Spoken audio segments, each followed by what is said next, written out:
You dumb motherfuckers! Thank you. Thank you. Thanks so much to everybody who's here, who's watching at home. I want to briefly echo the appreciation to everybody who made this night possible. Nick Lapara of the Let's Give a Damn podcast, Hiba Abu Bakr, and Patrick O'Neill of Mecca. Thank you so much for all of your selfless efforts to make this night possible. Thank you also to all the volunteers. Thank you also to Mona Miari, who we saw performing earlier. Thank you, Mona. We called this event tonight, Palestine, the moral issue of our time, for obvious reasons. We're living through one of the worst crimes in human history, a genocide, and this is a particularly moral issue for those of us in the West because this genocide is being carried out with our government's support. And I'm very grateful that tonight we can hear from two people who have been speaking out for Palestine for a very, very long time, and who have inspired many others to follow in their footsteps, including me. Chris Hedges is a veteran journalist who spent years reporting overseas for the New York Times, including as the Middle East bureau chief based in Cairo. And I first heard about Chris Hedges in 2001 when he wrote a really path-breaking article for Harper's Magazine called A Gaza Diary. And Chris, this was at the height of the Second Intifada. This is 2001. And Chris went to Gaza and just reported on what he witnessed and laid bare the cruelty and the sadism of the Israeli occupying regime, including its fatal shootings of Palestinian children in Gaza.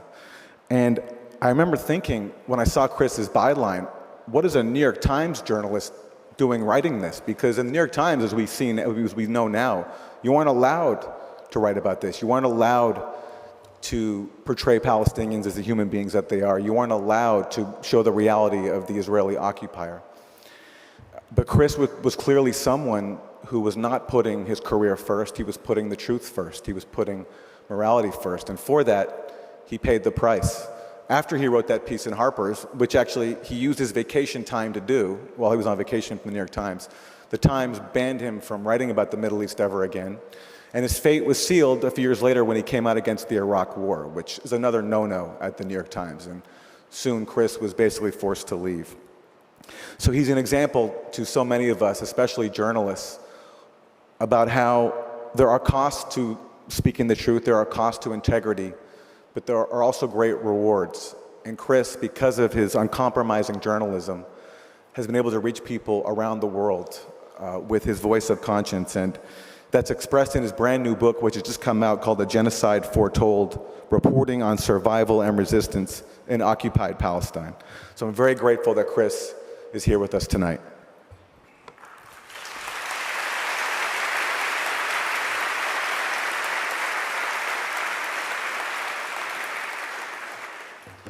My dad, Gabor, has been speaking out about Palestine since he was a very young man. He was 23 years old in 1967 when he realized that so much of what he'd been told about Israel and Zionism was a lie.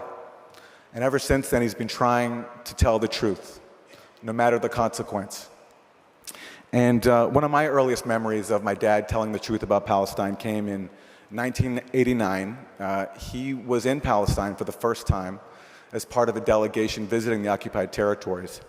And I heard him on the radio speaking about it, and it was a very formative experience for me.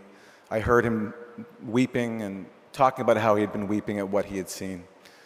And my memory of that is that he was not just weeping at what he was witnessing, the brutality of the Israeli occupation, which was then cracking down on the first Intifada, but he was also weeping for his people and for the use of the genocide that he lived through in Nazi-occupied Germany to justify the oppression of Palestinians, which has turned into a genocide today. So I'm very grateful that he is here as well to speak with us. And I'm going to play a clip from that interview, and we'll bring up Dad and Chris so they can hear it too. So coming up, Gabor Mate and Chris Hedges.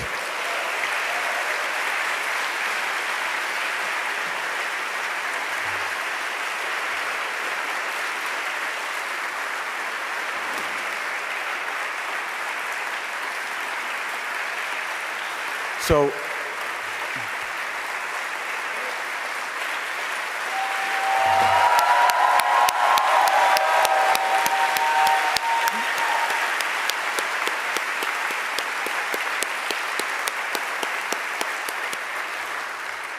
So because 1989 is a long time ago, we had to use AI to enhance the clip. So it's Gabor's voice plus AI. And this is just a clip of him. This is in Palestine.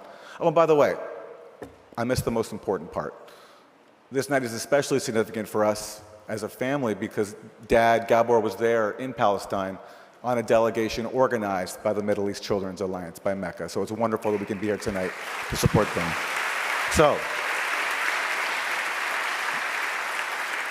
here's a bit of that interview. Dr. Maté, how did you find yourself in this situation? What are you doing there? It's a long way from Vancouver. I'm part of a delegation of health professionals sent by a Berkeley-based foundation called Middle East Children's Alliance. For the last week or so, we've been traveling through the occupied territories, refugee camps, villages, cities, trying to see the health conditions of Palestinians and especially Palestinian children.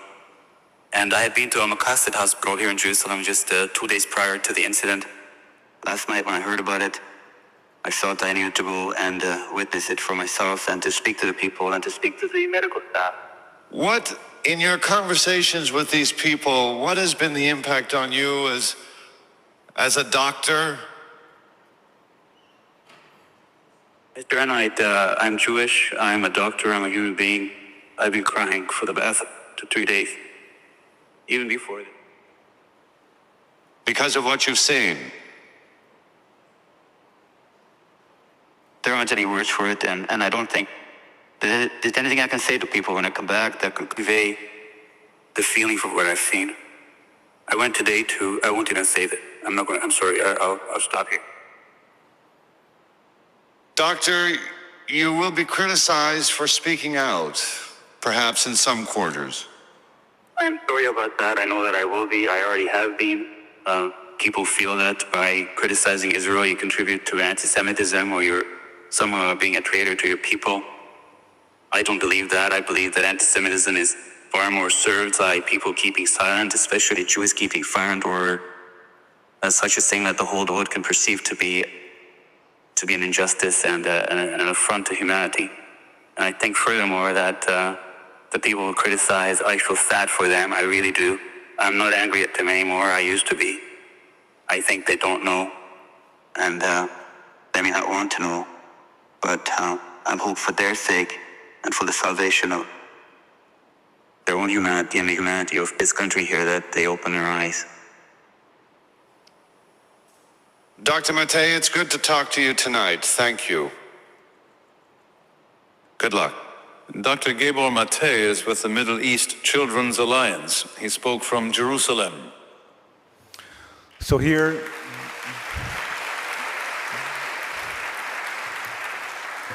to speak now in support of the Middle East Children's Alliance, and we hope you'll join us in supporting this wonderful organization on top of what you've already given. Please join me in welcoming Gabor Mate.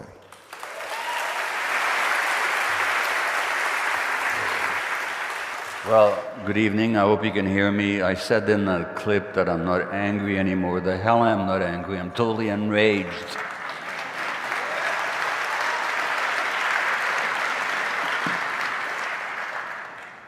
I make my living really speaking the truth as I see it about human development, about trauma, about childhood, about illness, about health, what it means to be a human being.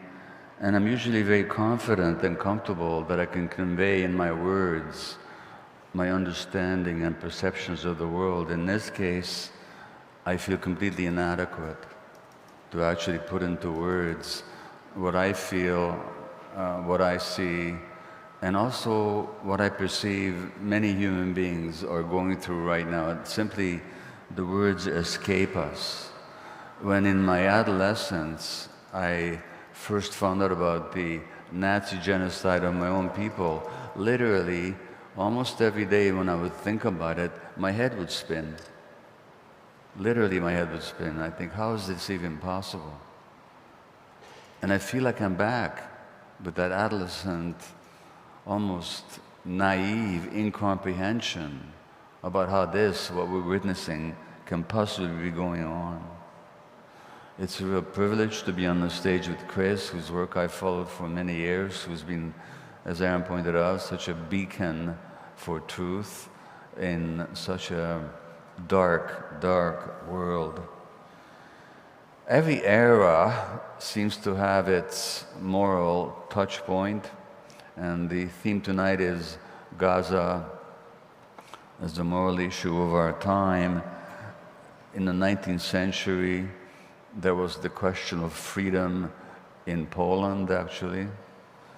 In the 20th century, amongst other major events, you might say that the Spanish Civil War in the 1930s was a moral touchstone. Where you stood on that issue told you where you stood on the world. In the 1960s, 70s, it was the Vietnam War. But all those situations, as much as they concentrated the issue of human morality and human ethics, there was something somewhat different about them, in that at least in the Spanish Civil War, and certainly in the Vietnam War, there was a fighting chance. And now we're seeing the slaughter of civilians and children and kids being amputated without anesthetics and being starved. And the press has always lied, but the lies have never been more egregious, and the silence has never been more deafening than it is today.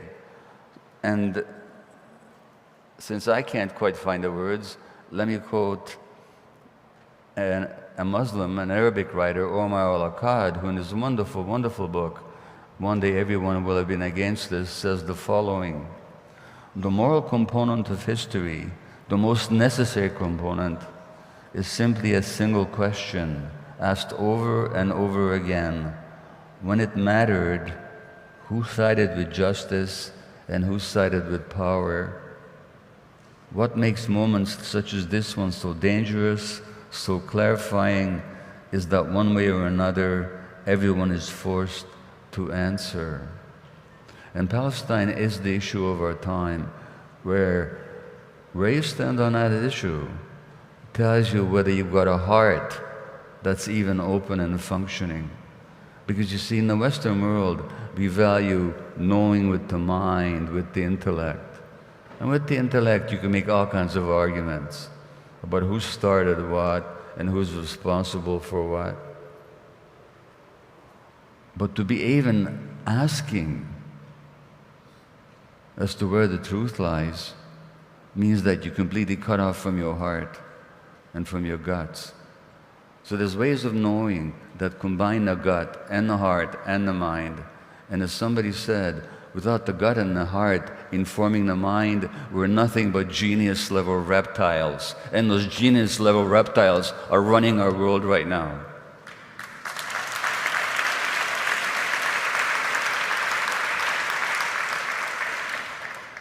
A wonderful Palestinian writer, Muhammad al-Kurd, who Chris has interviewed on his program, puts it this way: a universality that recognizes the Palestinian condition is the human condition.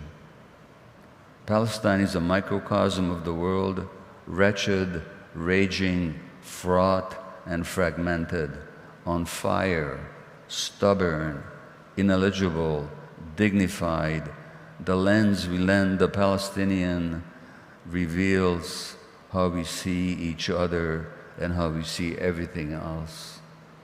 And that is why Palestine is the moral issue of the world. And sometimes you wonder, what the hell world am I living in? Last year, when there were pictures of skeletal children, infants in Gaza, you know what the New York Times had an article about in their Sunday front section?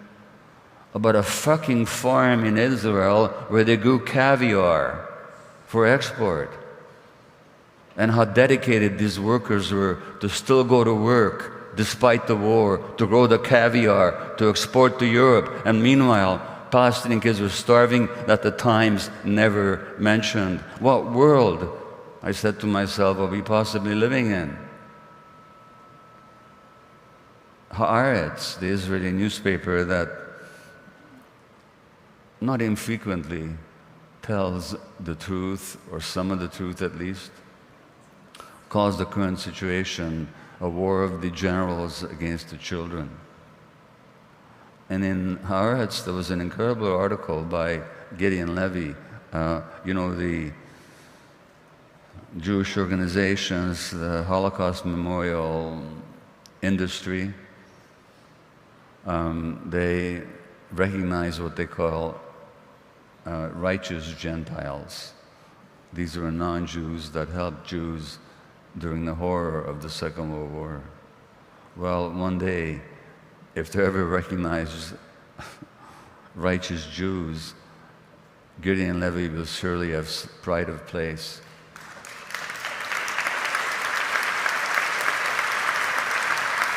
And in a recent article, I can't even know how to tell you this, he describes a visit by an Israeli TV presenter and influencer, a fashion influencer, who, protected by the Israeli army that she's completely in love with, visits this Palestinian village in the West Bank.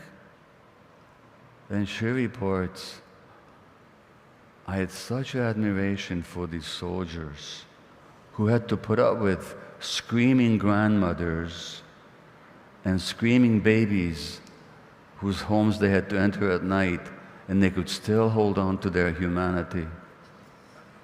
Who makes up this stuff? I mean, you think you're living in La La Land, but it's serious. And this is what our press and our politicians and our culture shows to us all the time. Now here's what Omar al-Akkad writes about our civilization. And I'm quoting these people extensively because really I don't have the words, but thank God they do. And Omar writes, to preserve the values of the civilized world, it is necessary to set fire to a library, to blow up a mosque, to incinerate olive trees, to dress up in the lingerie of women who fled and then take pictures, to level universities, to loot jewelry, art, banks, food, to arrest children for picking vegetables, to shoot children for throwing stones, to parade the captured in their underwear, to break a man's teeth and shove a toilet brush in his mouth, to let combat dogs loose on a man with Down syndrome and then leave him to die. Otherwise, the uncivilized world might win. And that's the world we're living in. And the Passover recently, the Jewish holiday, the New York Times writes about what? The missing person at the Seder table, at the Passover table. And who's that? It's the Israeli hostage in captivity in Gaza. Not missing from anybody's table are the thousands of Palestinians, including multiple hundreds of children, who have been for decades kept in Israeli jails and tortured. Children tortured.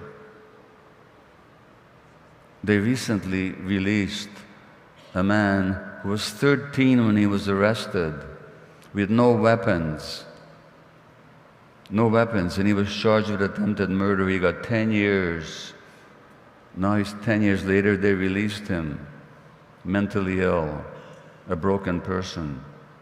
Those people are never mentioned.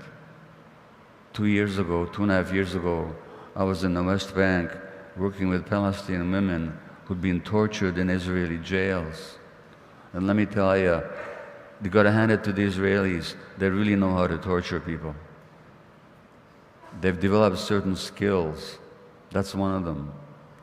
And this has, of course, been documented by Israeli Physicians for Human Rights, all kinds of Israeli witnesses, international organizations, never talked about in the Western press.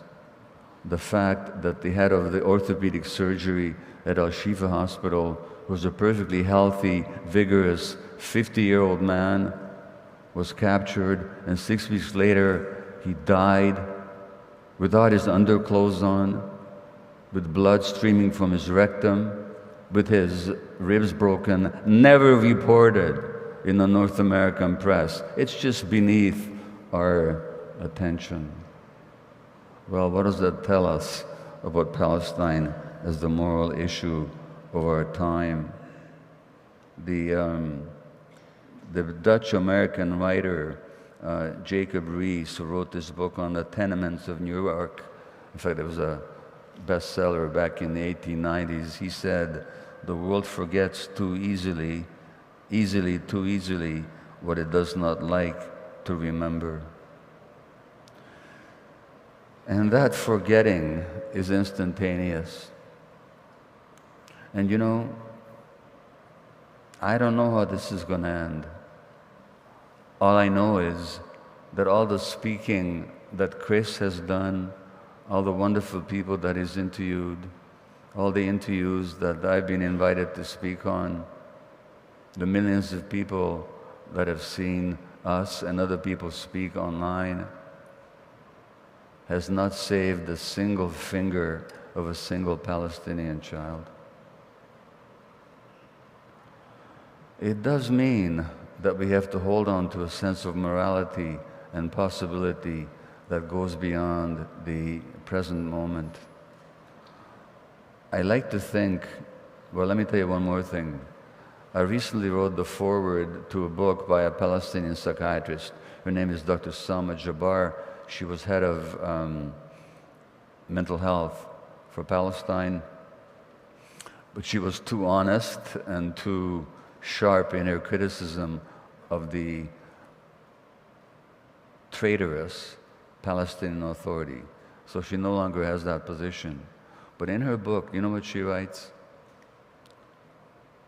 She writes, "How do I deal with the suicidal depression of an 82-year-old man who came to me for help when the house that he built with his own hands, now 20 years later, he's being forced to dismantle with his own hands? Do I give him Prozac for his depression?" I have no idea what the answer that history will finally declare on current events. What I do know is that, well, there was this Jewish sage 100 years before Jesus. His name was Hillel, and he said that the task is not yours to finish, the task of healing the world, but neither are you free not to take part in it. And I think that's a choice we can all make in the present moment.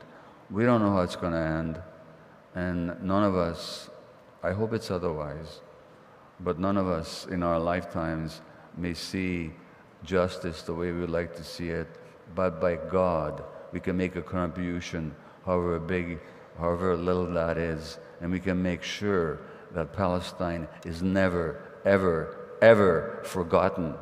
Thank you.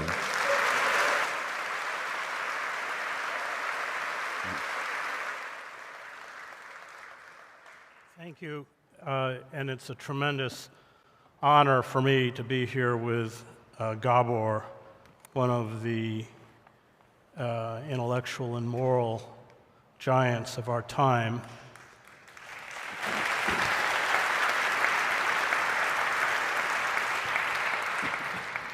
This time next week, I will be in Cairo with the great cartoonist Joe Sacco, who wrote Palestine and Footnotes in Gaza.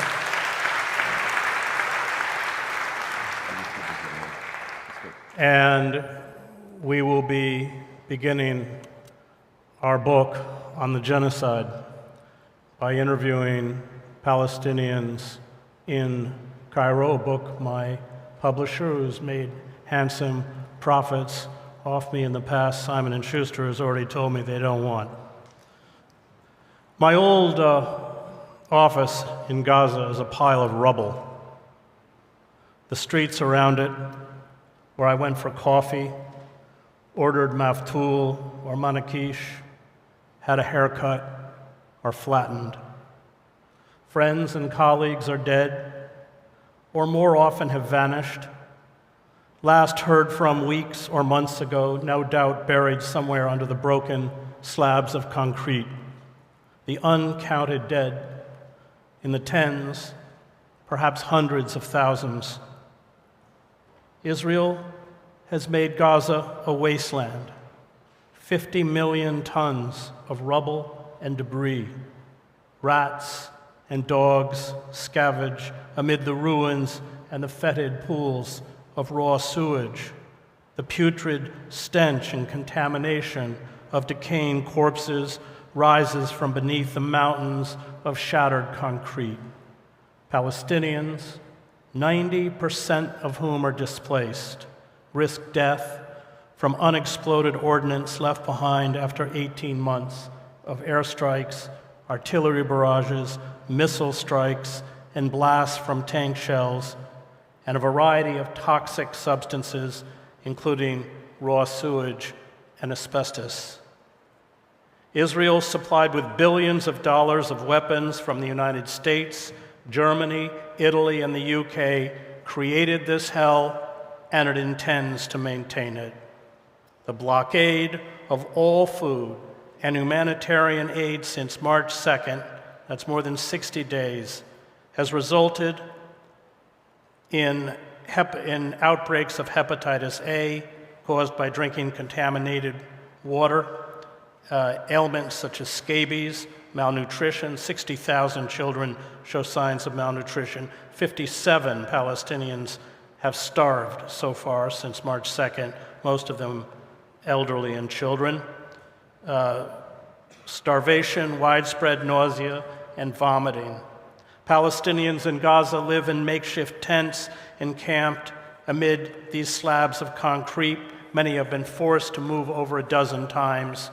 9 in 10 homes have been destroyed or damaged. Apartment blocks, schools, hospitals, bakeries, mosques, universities. Israel blew up Isra University in Gaza City and the Turkish Palestinian Hospital on March 21st in controlled demolitions. Cemeteries, shops, offices, all have been obliterated. The United Nations Relief and Works Agency for Palestine Refugees in the Near East, UNRWA, estimates that clearing Gaza of the rubble will take 15 years and cost between $40 billion and $50 billion. But any rebuilding of Gaza, Israel and the Trump administration have decided will not be done for the Palestinians. And Israeli organizations, including the far-right Nakala organization, have held conferences to prepare for Jewish colonization of Gaza once Palestinians are removed. This is the last chapter of the genocide, accentuated by the decision by Israel's security cabinet to occupy all of Gaza and remain there indefinitely while emptying the northern part of the Gaza Strip completely of Palestinians. It is the final blood-soaked push to drive the Palestinians from Gaza. No food, no medicine, no shelter, no clean water, no electricity. Israel has turned Gaza into a Dante-esque cauldron of human misery, where Palestinians are being killed in their hundreds and soon again in their thousands and tens of thousands, or they will be forced out, never to return. This final chapter marks the end of Israeli lies, the lie of the two-state solution, the lie that Israel respects the laws of war that protect civilians, the lie that Israel bombs hospitals and schools only because they are used as staging areas by Hamas, the lie that Hamas uses civilians as human shields, while Israel routinely forces captive Palestinians to enter potentially booby-trapped tunnels and buildings ahead of Israeli troops. The lie that Hamas or Palestine Islamic Jihad are responsible, the charge often being errant Palestinian rockets, for the destruction of hospitals, United Nations buildings, or mass Palestinian casualties. The lie that humanitarian aid to Gaza is blocked because Hamas is hijacking the trucks or smuggling weapons and war material. The lie that Israeli babies are beheaded or Palestinians carried out mass rape of Israeli women.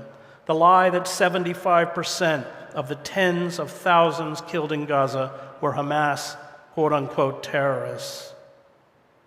The lie that Hamas, because it was allegedly rearming and recruiting new fighters, is responsible for the breakdown of the ceasefire on March 18th, a breakdown that has seen more than 2,300 Palestinians killed, 6,000 injured, adding to the official death toll of 52,000, with, of course, thousands, perhaps tens of thousands more under the rubble. Israel's naked genocidal project is exposed. The few remaining food kitchens will close within days, now that the UN's World Food Program and UNRWA's food stocks have run out. Mass starvation will follow, along with deaths by disease caused by contaminated water and food, and scores of killed and wounded each day under the relentless assault of bombs, missiles, shells, and bullets. Nothing, if Israel has its way, will function.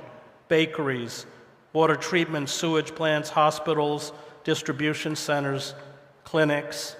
Less than half of the 53 emergency vehicles operated by the Palestine Red Crescent Society are functional because of fuel shortages, and soon there will be none. Israel's message is unequivocal. Gaza will be uninhabitable. Leave or die. And the images from Gaza during the past 18 months were awful, but what is coming now will be worse. It will rival the most atrocious war crimes of the 20th century, including the mass starvation, wholesale slaughter, and leveling of the Warsaw Ghetto in 1943 by the Nazis.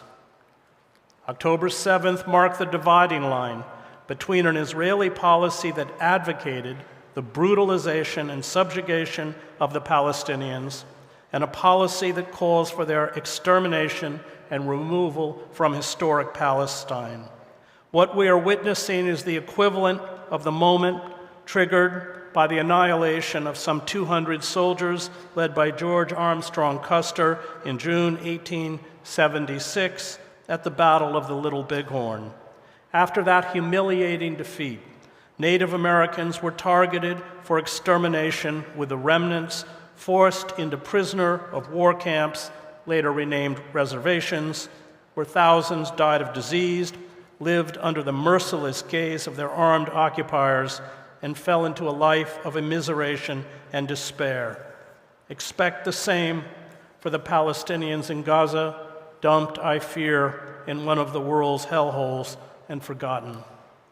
The expansion of Greater Israel, which includes the seizing of Syrian territory in the Golan Heights, southern Lebanon, Gaza, of course, and the occupied West Bank, where some 40,000 Palestinians have been driven from their homes and which I expect will soon be annexed by Israel, is being cemented into place.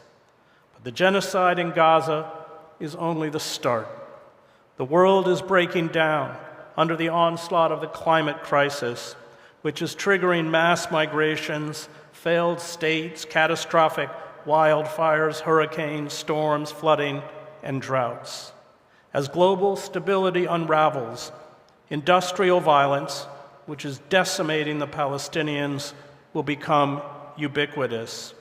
Israel's annihilation of Gaza marks the death of a global order, guided by internationally agreed upon laws and rules, ones often violated by the United States in its imperial wars in Vietnam, Iraq, and Afghanistan. but the one that was at least acknowledged as a utopian vision. The United States and its Western allies not only supply the weaponry to sustain the genocide, but obstruct the demand by most nations for adherence to humanitarian law. They have carried out attacks against the only nation, Yemen, which has tried to halt the genocide. The militarized drones, helicopter gunships, walls and barriers, checkpoints, coils of concertina wire, watchtowers, detention centers, deportations, brutality, and torture, denial of entry visas, apartheid existence that comes with being undocumented, loss of individual rights, and electronic surveillance are as familiar to the desperate migrants along the Mexican border or attempting to enter Europe as they are to the Palestinians. And the message the global North has given to the rest of the world is this: we have everything, and if you try and take it away from us, we will kill you. Thank you.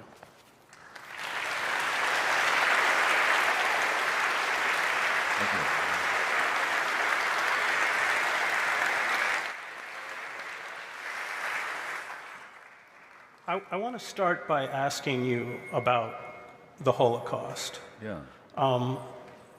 Almost every university had Holocaust studies. Yeah. Adorno, of course, Theodor Adorno said that the whole purpose of an education was to prevent another Auschwitz. And yet, with all of these studies, in the midst of this genocide, none of it seems to have penetrated within the society itself. And I'm wondering why, and then I want to ask you, how does one teach morality, and even if morality can be taught? Yeah.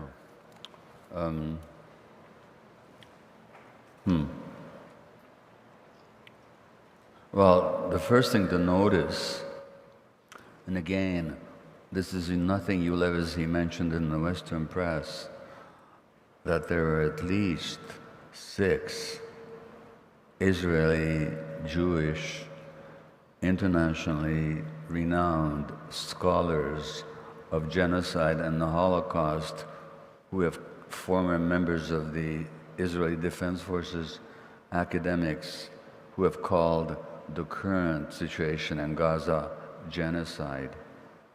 These are Jewish scholars. You never hear them quoted. What you always hear quoted is, it's a blood libel to even make the comparison. That's the first thing. The second thing is, as Norman Finkelstein has pointed out so beautifully, much of the intention of the Holocaust academia has got nothing to do with trying to change the world's relationship to cruelty and unfairness.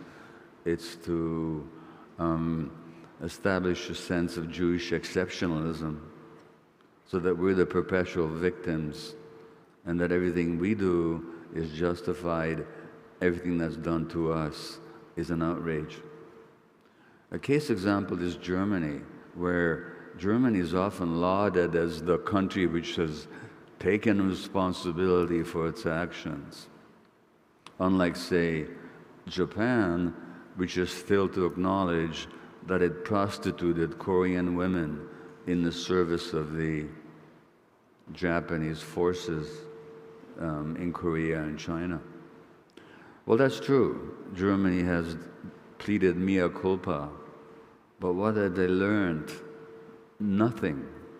It's in Germany that it's least dangerous for a Jew to speak about Palestine. Jews are arrested in Germany for calling for justice for the Palestinians. So teaching about the Holocaust teaches nobody anything. And the point is twofold. One is, you cannot teach morality. Morality is a natural human attribute that arises when people's human needs as children are met. Number one. Number two, you can preach about morality in the service of the most nefarious causes. And that's what we're seeing right now. So that, and as I'm sure you've heard this statement before, the Hebrew word for the Holocaust is Shoah, and there's an old saying, there's no business like Shoah business. It's been exploited to the hilt, and I'm somebody whose grandparents died in Auschwitz, who nearly ended up there myself, and I'm sick of it. I'm sick of hearing about it. Not because didn't happen, but because what it has been pressed into the service of. Now, I'd like to ask you a question, which is, you mentioned the Warsaw Ghetto, and one of the leaders of the Warsaw Ghetto, Marek Edelman, who survived the war and became a cardiac surgeon or cardiologist, and a real fighter for liberty, supported the Solidarity labor movement, always stood for Palestinian rights. Needless to say, when he died, nobody in Israel mentioned a word about it, or very little. But during the Warsaw Ghetto, after that desperate resistance was crushed, the Germans went to the ghetto, burning down all the homes, all the houses, and Jews would jump out of the windows to their death to escape the fires. And the Germans called them parachutists. Utter contempt for these human beings as they went to their death. Now, I've seen the same thing in Israel now. Not just the cruelty, not just everything you described, but the contempt. Have you seen that anywhere else? You've covered Sarajevo and the Bosnian horrors. You've covered Salvador and the death squads. You've covered the Middle East. What do you make of this incredible contempt? Have you thought about it? You have to linguistically render people non-human before you kill them. Yeah. So this is why the current rhetoric around the Trump administration is so dangerous. It took 4 years of hate-filled speech before you got any Serbs to cross into Bosnia to begin the genocide. And I think when you read the early history of the Nazis' rise to power, from 1933 to 1938 at least, Claudia Kuntz writes about this, Hitler had to back off from going after the Jews, rhetorically. I mean, you had Kristallnacht, you had the brown shirts and the Nuremberg laws. That's why language is so key. And you're right that but once you linguistically render people, to quote Gallant, to be human animals, and once people believe it, then it becomes, and we read about that in the death camps, the way, when they interviewed Lipton's great book on Nazi doctors, they didn't look at them as human. And that was true in every war that I covered. Although you take human beings, and I would say the other thing is that you build this bizarre kind of a world view where evil is embodied in another. Yeah. And that when you eradicate the other, you've eradicated evil. And that, of course, what it does is actually expand our own propensity for evil. And I think it's interesting, as you know, I graduated from divinity school, but I think in all of the great religious texts, including the Quran, when the prophet writes about jihad, he writes about 3 types of jihad, but the most important jihad is the battle to curb the evil within us. That's why I think Primo Levi is such an important writer. Because Levi argued over and over that that they were bastardizing or missing the true lesson of the Holocaust, in that we can all become Rumkowski, the Jewish collaborator who led the Lodz ghetto. Yeah. But yes, language is key. And you know, watching the way Trump and his minions use language to describe immigrants, to describe, you know, the radical leftists, we're moving very swiftly, and it's not a long step from the linguistic dehumanization to violence. It's interesting you mentioned Trump because a couple of days ago in Washington, D.C., I was there for an interview with Al Jazeera, and the person being interviewed right after me was Mary Trump, who's Donald Trump's niece. And it's very interesting. I mean, she's documented the incredible trauma in that family. But she writes something very interesting, which I think is very relevant to what you just said. She said, in her book, The Reckoning, Mary Trump writes, and you gotta get, she comes from the same family. Same family.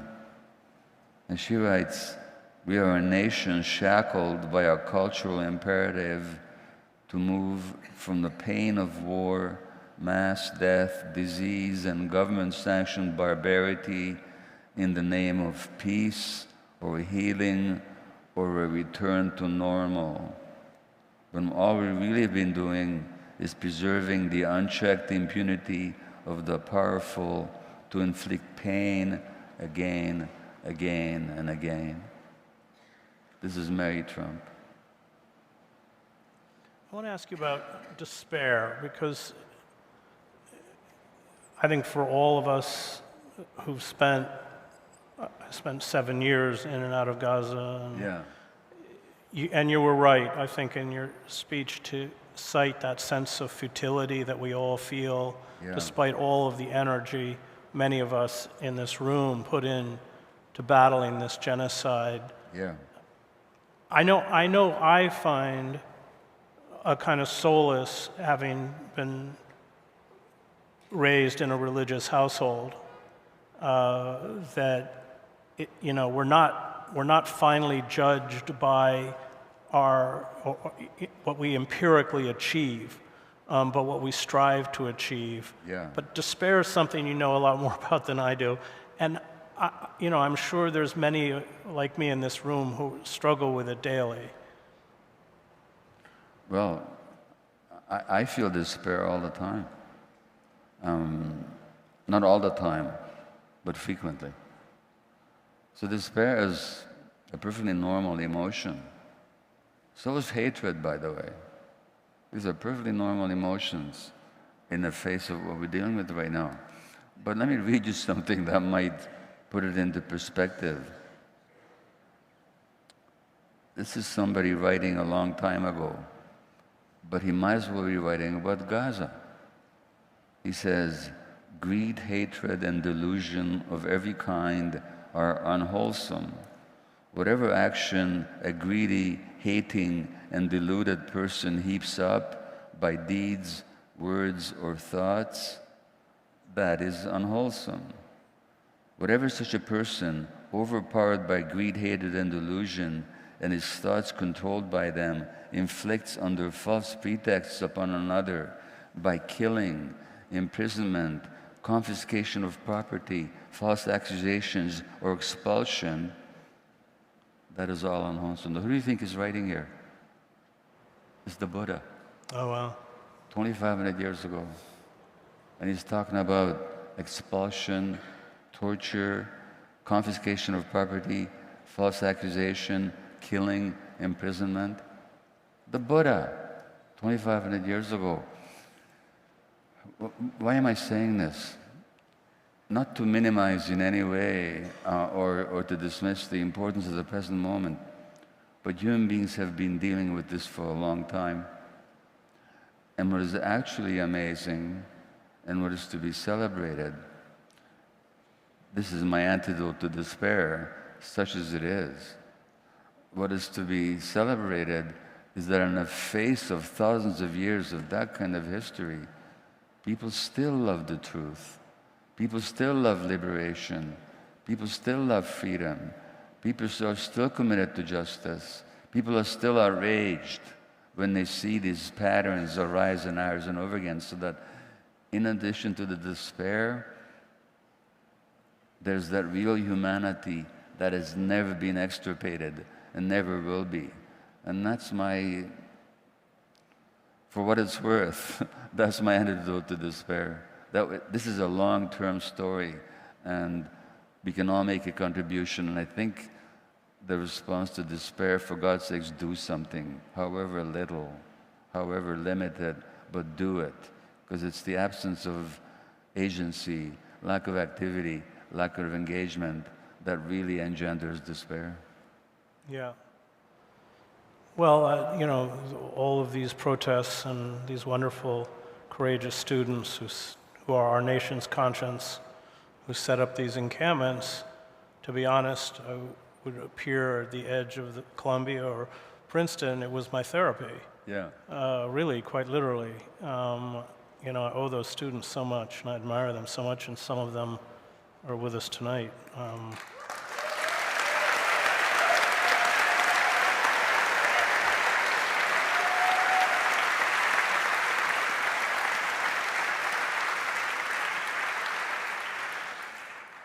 Well, should we turn it over to the audience for some questions?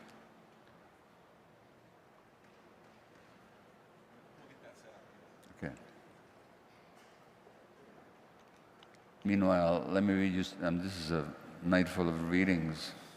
This is, Gideon Levy mentioned this recently, but I was aware of this for quite a while. A couple of years ago, 3 years ago, I went on a podcast with a Hollywood actor and comedian whose name is Mayim Bialik. And Mayim Bialik is one of the most fervent and ignorant and contemptuous supporters of Zionism you'll ever find. But that never came up in our interview, and I didn't know it about her at the time. Otherwise, frankly, I would not have gone on her program. We just talked about the stuff I usually talk about. Now, Mayim Bialik had a great-great-great-grand-uncle or grandfather called Chaim Nachman Bialik, who wrote a poem called The City of Slaughter. And The City of Slaughter was a poem that described these pogroms, these anti-Jewish massacres in the city of Kishinev in Russia, or I think in what's Ukraine now, in 1905. I'm going to read you the first two stanzas of Mayim Bialik's, who's a great supporter of genocide. I'm going to read this poem by her distant antecedent in the Bialik family. It's called The City of Slaughter. And Gideon Levy recently printed this about Gaza. And here's the poem, the beginning of it. Rise and go now to the city of slaughter. Into its courtyard wind your way. There with thine own hands touch with the eyes of thine hand, and with the eyes of thy head, behold on tree, on stone, on fence, on mural clay, the spattered blood and dyed brains of the dead. Proceed to the ruins, the split walls, reach where wider goes the hollow and greater grows the breach. Pass over the shattered earth and attain the broken wall, whose burnt and barren brick, whose charred stones reveal the open months of wounds that no mending shall ever mend, and nor healing ever heal. Now this is Bialik writing about Kishinev. My God, he's writing about Gaza. And his great-great-granddaughter, whoever she is, cheers it on. That's the world that we're living in. Let's first of all hear it for Chris and Dr. Maté.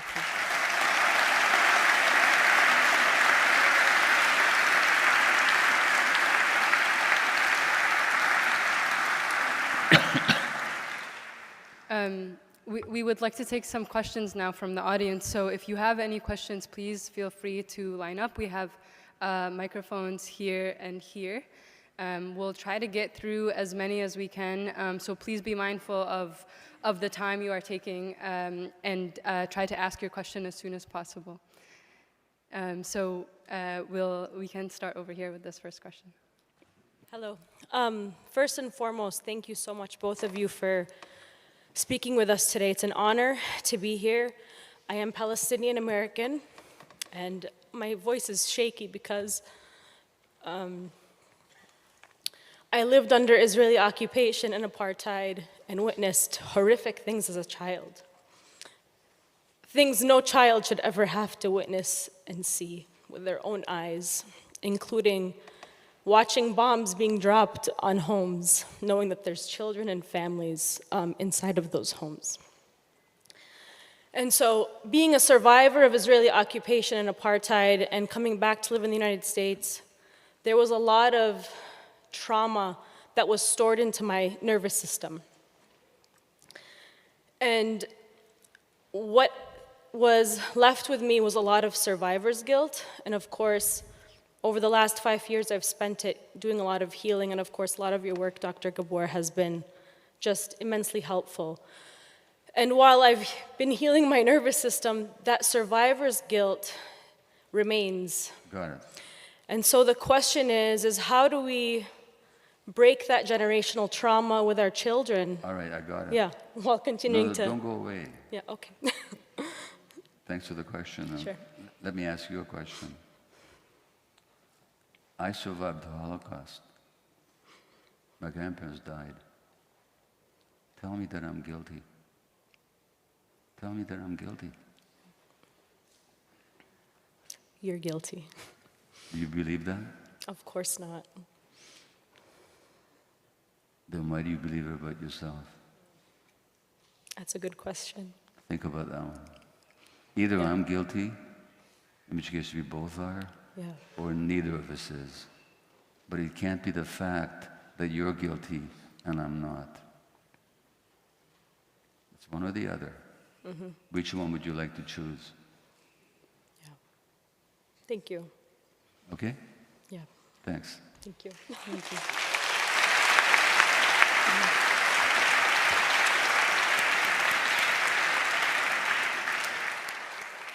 We can take the next question on this side to the left. Hello, my name's Hassan, over here in the corner.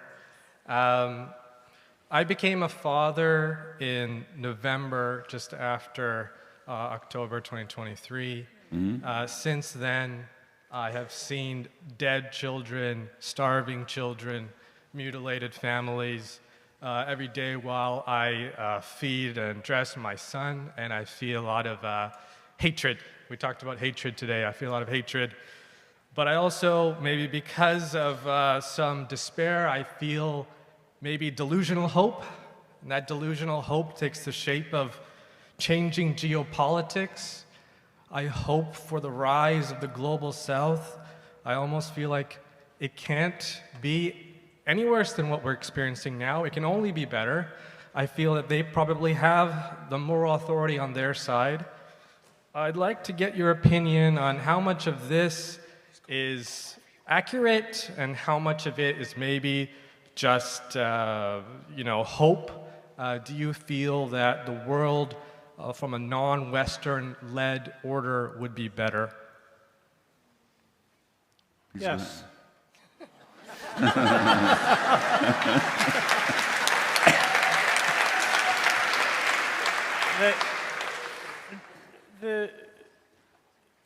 The global South endured its own Holocausts, which are not acknowledged by the perpetrators.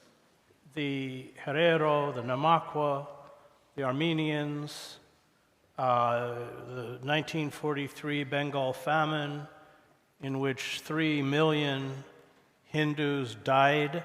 Do you want to mention what Churchill said about that? Yes, he said, a beastly people who have a beastly religion. Yeah. Winston Churchill was the prime minister at the time. Yeah. And, of course, Native Americans and African Americans have suffered Holocausts. But the West, and Ami Cesari in his book Discourse on Colonialism said the reason the Holocaust resonated in the West is because it was done against white people, what had been done against the coolies in India and Africans and Indians.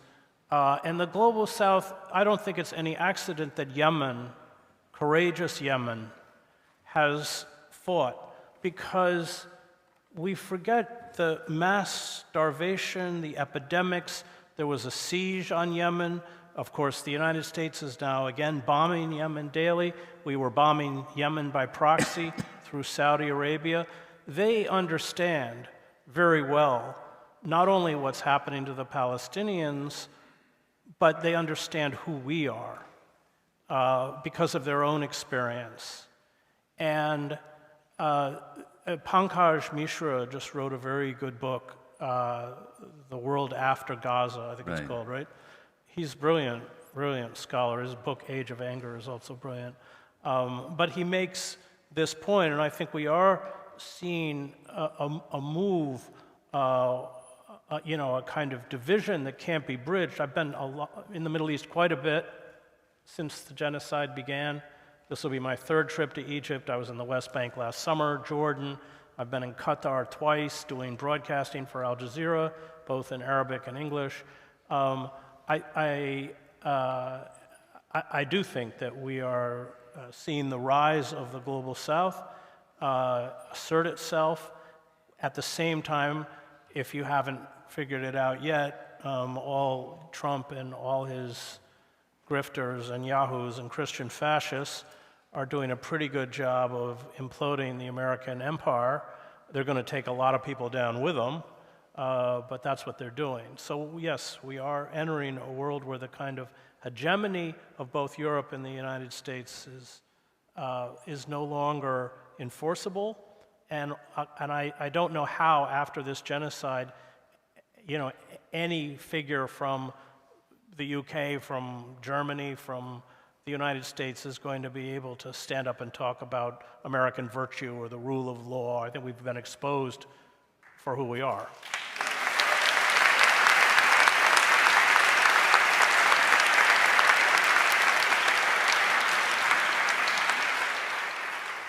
You might recall, many of you, that famous quip of Gandhi, who was asked what he thinks of Western civilization, and he said, "I think it would be a good idea."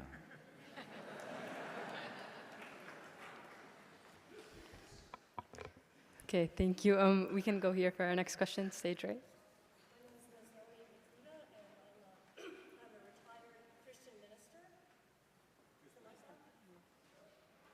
I'm not hearing you, sorry.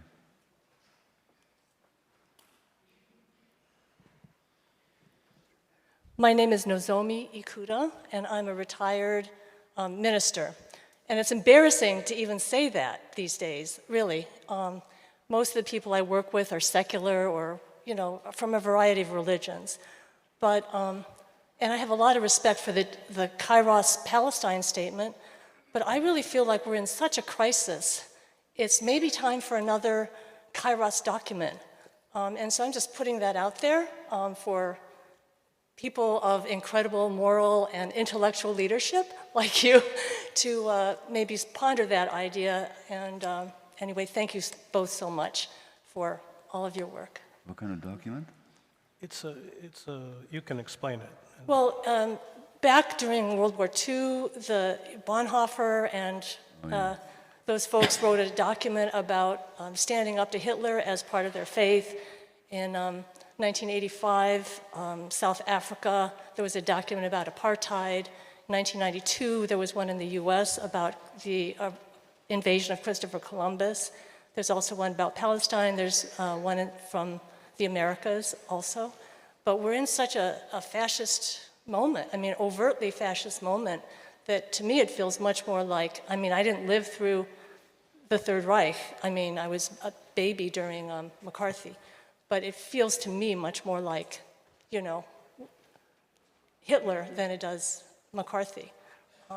Anyway, I just think we're in a very devastating moment.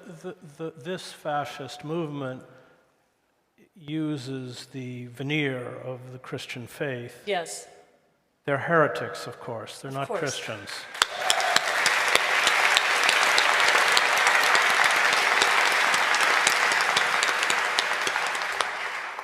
Jesus didn't come to make us rich.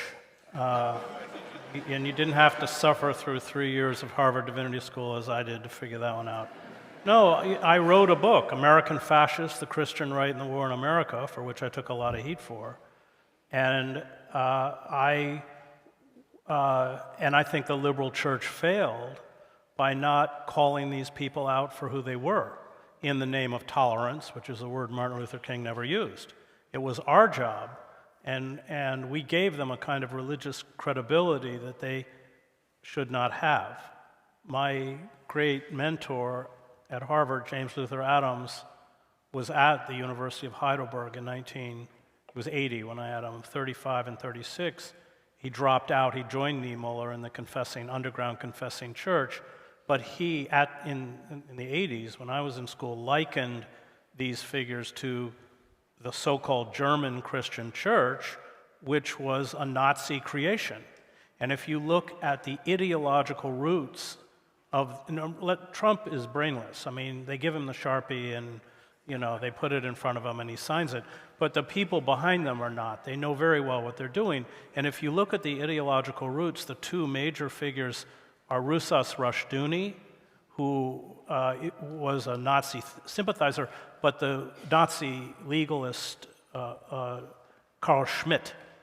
And once you explore where these people are coming from, these are not tangential relationships with fascists, but they're rooted in fascism. But yes, I think it's incumbent upon those of us who come out of the church. Statements are good, but we really have to begin to assert ourselves because we didn't stand up when we should have.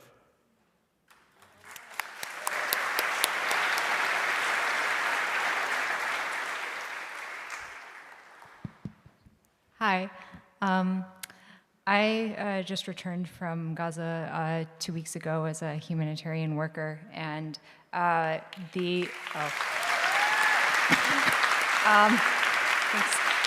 So just yesterday, the United Nations humanitarian country team put out the statement of rejecting the plan for Israeli military administered aid. So my question is, what does morality and solidarity look like for these humanitarian organizations or institutions, and what then should regular people like us do who still want to help humans living in Gaza, from your perspectives?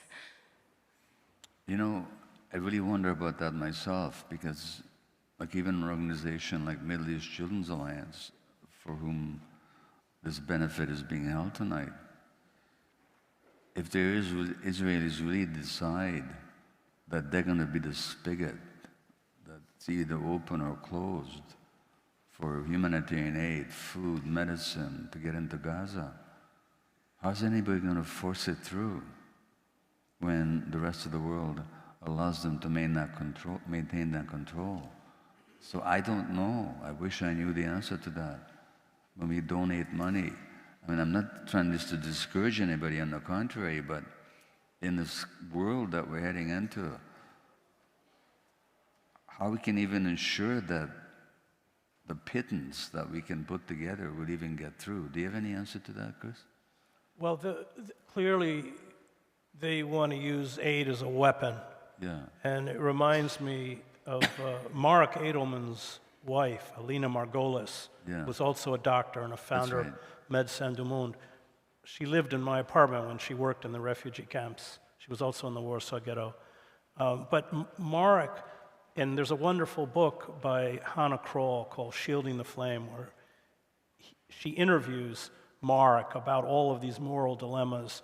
And he talks about when you reach a level of starvation, how the Nazis would entice people onto the trains by giving them, I think it was 3 loaves of bread, and I think marmalade. And even though people, I suppose on an intellectual level knew, but if you reduce people to a level of starvation and you wield the sources of food, then food itself becomes a weapon, which is precisely what the Israelis are attempting to do. The militarization of aid is not an Israeli invention, by the way. USAID, let's not sugarcoat what that was very much weaponized in the interests of large corporations and the American empire. But this is just a disastrous move because it will just become another weapon in Israel's arsenal to manipulate and, I fear, push the Palestinians probably into the northern Sinai. Yeah. I think we just keep pushing and talking and advocating and donating and have some trust that they can't do everything that they want to do. Thank you. We can come over here for our next question. Hi, my name is Edmund Malella. I wanted to ask Chris, you're an award-winning journalist. I want to get your thoughts. And thank you for bringing up...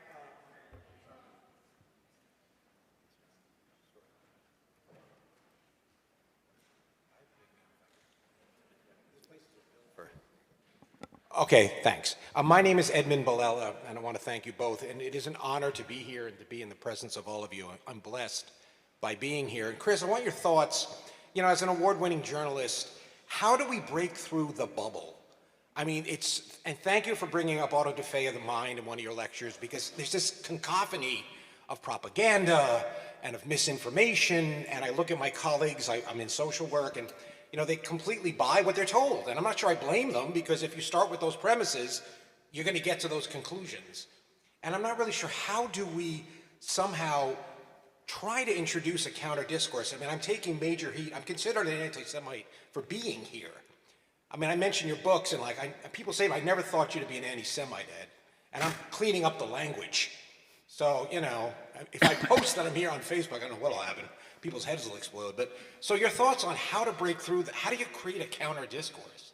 Well, there is a counter discourse. One of Aaron, I hope you all know Aaron's great work. But of course, the mainstream has made war on it. So you have figures like myself, Maté, Glenn Greenwald. We were all mainstream. That's true. Yeah. But we were pushed out. We didn't, because we wouldn't sell out. And now these large media platforms, are Meta, and they use all sorts of algorithms, demonetizing every way they can. But I think that the reason of that ferocity is that most people understand, and you even know that from the opinion polls. And Gabor mentioned, the New York Times, several examples. They know they're bankrupt. Look at the New York Times is now running story after story, in surprise about what's happening, when they spent all of this time demonizing the student movements, all of the protests. And it wasn't, I was angry just because journalistically it was completely untrue. I was at the Columbia, I was at Princeton. They on Friday nights they would put out a tarp, and the Muslims would have their prayers, and they'd have Shabbat on the same tarp. This is the world we want to create.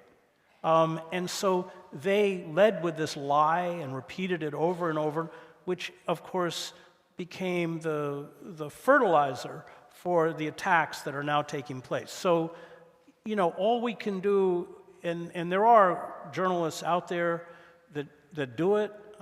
We were just talking before we came on here about my great friend Robert Fisk. 44 years, the Middle East. His book, The Great War for Civilization, remains, I think, the best book on the modern Middle East. You just have to keep fighting back. Joseph Roth, the great Austrian journalist who saw the Nazis for what they were in the 1920s and then was completely banned, blacklisted and driven from the country, who once said, "I feel like a mouse squeaking against an avalanche, but squeak we must." And there are people that will hear it, but you're right. A lot of people won't, because the truth is always hard to hear. But they're out there, and we don't need that many. You know, we just need a few more people like we have here tonight, and we can create a lot of problems for them.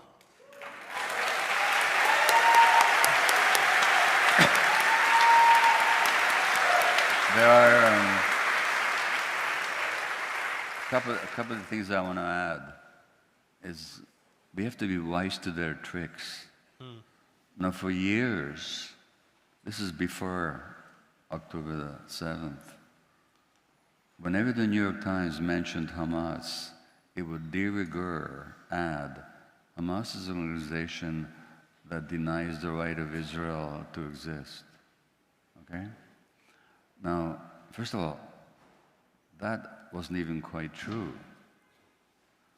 But even insofar as it was, when they mentioned the Likud, in whose constitution it's forbidden to think about a non-Jewish state between the river and the sea, they would never say Likud is an organization who denies the right of the Palestinian state to exist.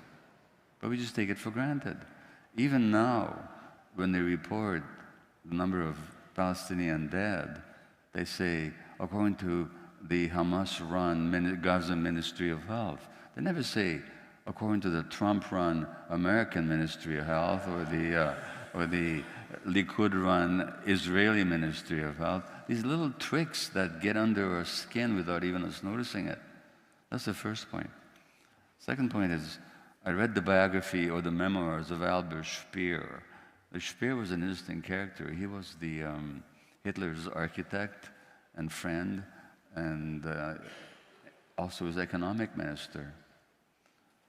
And he spent 20 years in Spandau jail as a war criminal after the Nuremberg trials. And Speer, whether genuinely or disingenuously, but he writes the following. He said, everybody's asking, what did you know? What did you know?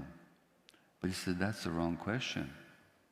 He said, the right question is not what did you know, but what you could have known if you wanted to. And he describes two incidents when once he was in one of these factories of Krupp or Thyssen, one of these German megacorporations who still exist, where they use slave laborers. And he ran into some of these slave laborers and he asked them, would you rather be here or in the camps? And they looked at them with absolute horror. And Speer said, I never asked them why. And he describes another incident where some German Wehrmacht general is talking to Speer, and Speer says, I'd like to go see what's happening in the East sometime. And the general said, whatever you do, don't go to the East.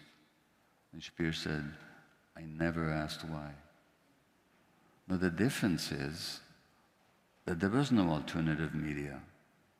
There was no YouTube, TikTok, there was no Chris Hedges, there was no Glenn Greenwald, there was no Maté, there was no Aaron Mate, there was no Amy Goodman. There was just the mainstream media. Now there are, at least for now, all these alternative sources. People have a lot less excuse not to know now than they ever did in Nazi Germany.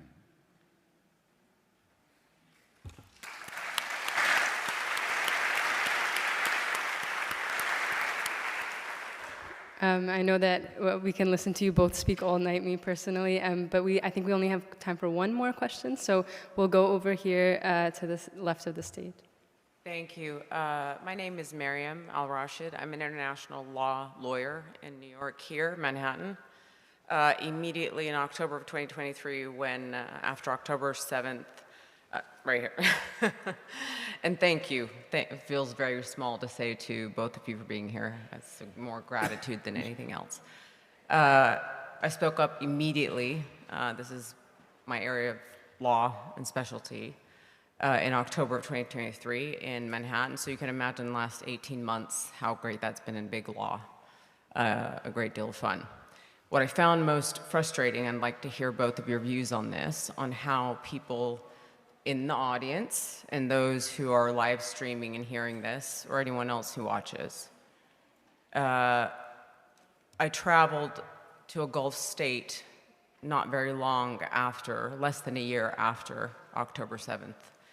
And let's just say, well before that, the genocide had began. It was genocide. And all I got were thank yous. Thank you. Wow. In Manhattan, speaking up. Oh my goodness. Thank you so much. You must chapeau all this nonsense. It frustrated me. I wanted to say, don't thank me. Speak up. So I'm curious, knowing, especially Mr. Hedges, what you went through at the New York Times, and the corporate betrayal that happens, how you encourage people to not empower, but for them to feel in, as a verb, in their power, to speak up with others, as more voices means more power and less of the bullying on the other side. That's where I found it most frustrating. I'd like to hear from both of you how you would advise others who are scared to speak to start mobilizing even more and more, because now is the time to do that. You know, I'll let Chris answer that in more detail, but I don't encourage anybody to do anything. And I'll tell you why not. They can't fire me. I don't have a job. I can say whatever I want. But I know physicians at universities in Canada, in the US, who've lost their jobs. I can't tell anybody to jeopardize your job. And that's their call. I tell them to follow their conscience and to consider their situation. But I'm in no position to tell somebody else who faces punishments and sanctions that I don't face as to what they should do with their lives. And Chris and I were just talking tonight about a common, very courageous physician friend of ours who's under, she's being fired, she's being threatened with 10-year suspension. She's a wonderful physician, totally committed, and she's facing the end of her career. Well, they're threatening, this is Rupa Mara, they're threatening to revoke her medical license. That's right. So the answer is, I don't tell people what to do. I don't know how you would answer that one. I think that's right. I think that, I mean, I have been kind of pushed out of one institution after another. But I think it again goes back to the fact that my whole worldview, and I'm not alone in this room, is grounded in my religious tradition. So I grew up with a father. He was a World War II veteran. He had been in North Africa in the war, came back from the war a pacifist, became a minister, was very involved in the anti-war movement and the civil rights movement and the gay rights movement in the 1970s. My uncle was gay. My father had an understanding of the pain of being a gay man in America, and especially the cruelty of the church. And I think this got back to the first question. I don't think you can teach morality. I think that because morality, I think, is driven, and again, to your point about intellect, it's driven by empathy. When you read The Plague by Camus, the doctor talks about a nights of endless defeats, but he can't overcome that empathy. And coming out of a religious tradition, then you understand that these institutions, as the theologian Paul Tillich said, are inherently demonic, and they will crush you. I mean, empire almost always wins. I mean, that's what history shows us. And yet you have these figures. I was in Salvador with Oscar Romero, so my father was finally told to stop speaking out about equal rights for the GBLT community, and instead he organized an Easter service for the GBLT community in the city of Syracuse, where his church was, and he came and got me, and he said, well, this will probably be the last time you ever hear me preach. And he said, marriage is a sacrament. It's not a reward for being a heterosexual, and any church that doesn't honor the sacrament of marriage does not deserve to call itself Christian. And they did fire him. Well, that was profoundly affected me.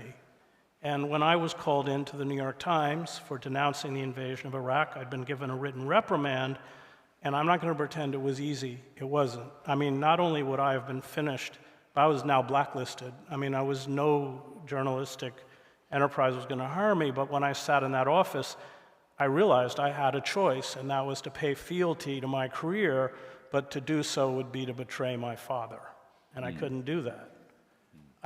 And I remember walking out of the New York Times, and I think articulating for the first time what it was my father had given me, and that was freedom. I did not need the imprimatur of the New York Times to tell me who I was. I knew who I was. I was my father's son. Yeah.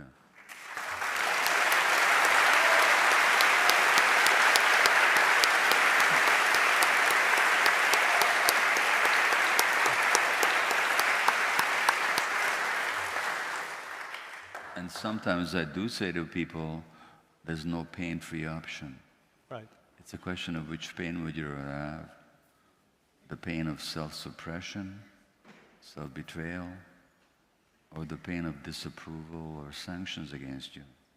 That's your choice, but there's no pain-free option necessarily. Yeah. Please join me in thanking our two speakers. Thank you.